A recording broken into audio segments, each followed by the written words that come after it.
A new plan. New products. New leadership. Welcome to a special edition of Under the Pentastar. After much anticipation, Chrysler Group LLC rolled out a specific 5-year business plan aimed at turning the company around with revitalized brands, a new focus on customer service and quality, as well as new products. Chrysler Group Chief Executive Officer Sergio Marchionne discussed the business plan with the news media at Chrysler World Headquarters. No, I think it's time for us to start competing. I think that we need to do this in an effective way. As you well know, we've restructured the organization. We made 2 more changes to the leadership team on the brand side in the last 30 days. I think you've seen a complete different image of the brands. That there were comments that were suggesting that Chrysler as a brand was not viable. I think if you listen to Francois's pitch today and you saw where he wants to take the brand, I think it's got a great future. And I think that the team needs to take it back to the marketplace and start fighting, because it cannot be the victim of a competitive process, right? You just can't. So you need to go out there and fight. Competition is exactly that. You compete. The thing that people are underestimating is the fact that 75% of the product portfolio of Chrysler is going to get touched somewhere between now and the end of 2010. And if you read all the press that came out before this meeting today, nobody expected that kind of intervention on the product lineup. Everybody said 2012-13 is the first time that you'll see any Fiat intervention. Well, the answer is no. You'll see it much faster. You're going to see the first commercial application in a mass car of a dual dry clutch transmission being done by the underdog. I mean, if somebody else could do it, God bless them. I mean, we're doing it now. Look, there are 2 things that I think people missed here. One is that Chrysler and Lancia will effectively be managed as one brand. So all the stuff underneath the size vehicle today, other than the Sebring, which is here, will effectively use the same distribution channels that Lancia has in Europe.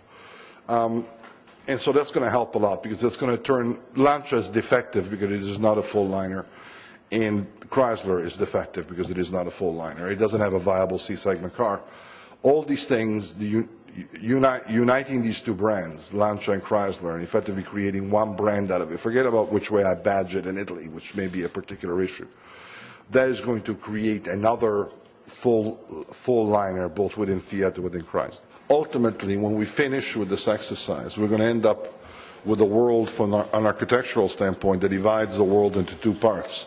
A part that will be handled by Fiat for itself and on behalf of Chrysler, and another one that will be handled by Chrysler for itself and for Fiat. And that is exactly what industrial alliances are supposed to do. They're not supposed to be competing architectures. They're supposed to be collaborations, right? There's a big difference between this alliance and the one that Chrysler lived through. That's why I went through the pain of explaining that when you do these things, you must do them in a way which is equitable and fair and which respects the integrity of the other partner. I think we've come here with that headset. I think that's the reason why this organization is responding as quickly and as well as it's responding. She asked me, what makes me comfortable that this team will make it? I told them, I said, because everybody on that podium today knows fully well that they got the future of Chrysler, the last chance of Chrysler on their backs.